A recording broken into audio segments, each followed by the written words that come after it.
Est-ce que tu voudrais pouvoir attirer des belles femmes à toi sans avoir à faire le moindre effort? Tu n'es pas différent des autres, c'est ce que cherche à faire la grande majorité des hommes. Mais l'homme moyen prend le problème à l'envers, il cherche les raccourcis. Tu dois être différent, et pour ça tu dois comprendre la psychologie féminine, et agir en conséquence. La première chose à faire c'est de te poser cette question, quel type de femme je veux attirer à moi? Quel genre de femme me plaise réellement? La réponse à cette question peut changer avec le temps, les choses ne sont pas figées. Et la deuxième question à te poser, c'est, qu'est-ce que ce type de femmes veulent? La deuxième question est tout aussi importante que la première. Beaucoup d'hommes fantasment sur les modèles d'Instagram. Ils aiment toutes leurs photos, les complimentent en commentaire, et leur envoient des messages privés. Toutes ces choses sont futiles, parce qu'ils ne sont pas les hommes que ces femmes veulent, ils sont invisibles à leurs yeux. Je vais prendre cette catégorie de femmes en exemple, pour que tu puisses comprendre. Les modèles Instagram cumulent des dizaines voire des centaines de milliers d'abonnés sur leur compte. L'homme moyen avec 300 abonnés et un profil simple, qui ne le met pas en valeur, n'a tout simplement aucune chance. Ces femmes ne regarderont que des millionnaires, qui ont la certification, et les abonnés qui vont avec. Si vous n'êtes pas ces hommes, n'essayez même pas d'attirer ce genre de femmes. Mon conseil serait même d'arrêter de leur donner de l'attention, et de ne pas chercher à les attirer. Mais si vous y tenez tant que ça, vous savez ce qu'il vous reste à faire. Je pourrais résumer ça par, identifie les femmes qui te plaisent, et deviens ce qu'elles veulent. Pour le reste ça tombe bien, les modèles Instagram ne sont pas les seules femmes qui existent sur Terre. Et ça tombe bien, car très souvent ce sont des femmes superficielles et instables, qui vont toujours chercher à avoir un homme qui a plus de statut. En d'autres termes, les relations avec ce genre de femmes sont souvent des calvaires. Trouvez une autre catégorie de femmes sur laquelle vous focalisez. Mon propos ici est simple, il faut que vous trouviez votre niche. Cherchez des femmes avec qui vous partagez des points communs.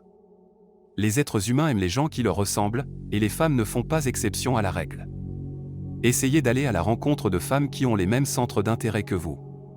Vous n'avez évidemment pas besoin d'avoir tout en commun avec, mais avoir un socle commun sur lequel vous pouvez connecter facilitera déjà grandement les choses.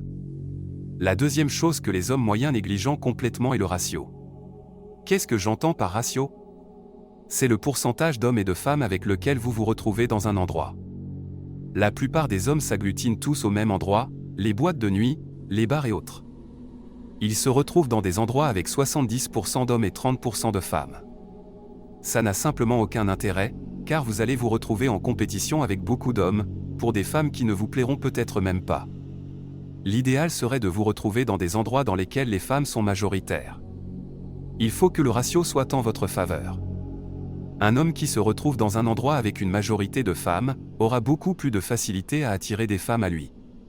Lorsque tu vas dans un endroit avec pour objectif de rencontrer des filles, aie toujours le ratio en tête. Le dernier point pour pouvoir avoir des facilités avec les femmes, c'est d'être en évolution personnelle continue. Les femmes adorent les hommes actifs et entreprenants dans leur vie.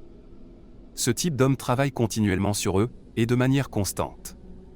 Mais ils ne le font pas pour séduire, ça va au-delà de la simple apparence physique ou des compétences de séduction immédiate. Il faut que tu le fasses pour toi en premier lieu, stagner doit être inenvisageable pour toi, être constamment en mouvement doit être une de tes priorités. Et pour ça, tu vas devoir te fixer des objectifs et avoir de l'ambition. Donne-toi des objectifs clairs, il faut que tu saches ce que tu veuilles accomplir et travailler de manière déterminée pour y parvenir. Avoir des objectifs donnera du sens à ta vie et te donnera une vision pour l'avenir. Tes ambitions peuvent être liées à ta carrière, à tes passions ou à ton développement personnel. En parallèle de ça, il faut que tu travailles sur ton estime de toi. Arrête de te dire que tu n'es pas suffisamment attirant pour séduire. C'est faux, dans la majorité des cas, la version actuelle de toi-même est déjà suffisante pour plaire. La meilleure manière d'augmenter ton estime de toi est de réaliser des accomplissements. C'est comme ça que notre cerveau fonctionne. Fixe-toi des objectifs réalisables tous les jours, et remplis-les. Ça peut être le fait de faire 50 pompes, de lire pendant 30 minutes ou d'aller courir le matin, peu importe. L'important c'est de faire des choses vertueuses tous les jours, sur le long terme, ton estime de toi aura complètement changé. La dernière chose, qui te rendra plus attirant aux yeux des femmes, c'est d'être en apprentissage constant. Beaucoup d'hommes ont peur de ne pas savoir quoi dire et de ne pas avoir de discussion. Apprendre et élargir ton horizon intellectuel, rendront tes conversations avec les femmes beaucoup plus stimulantes et intéressantes. Lis des livres, intéresse-toi à des sujets, en faisant ça, tu augmenteras, sans t'en rendre compte, ta capacité à tenir une conversation, et à séduire les femmes de manière générale. Si tu as trouvé cette vidéo pertinente, abonne-toi à la chaîne pour me montrer ton soutien. Tu peux aussi aimer la vidéo et laisser un commentaire pour me dire ce que tu en as pensé.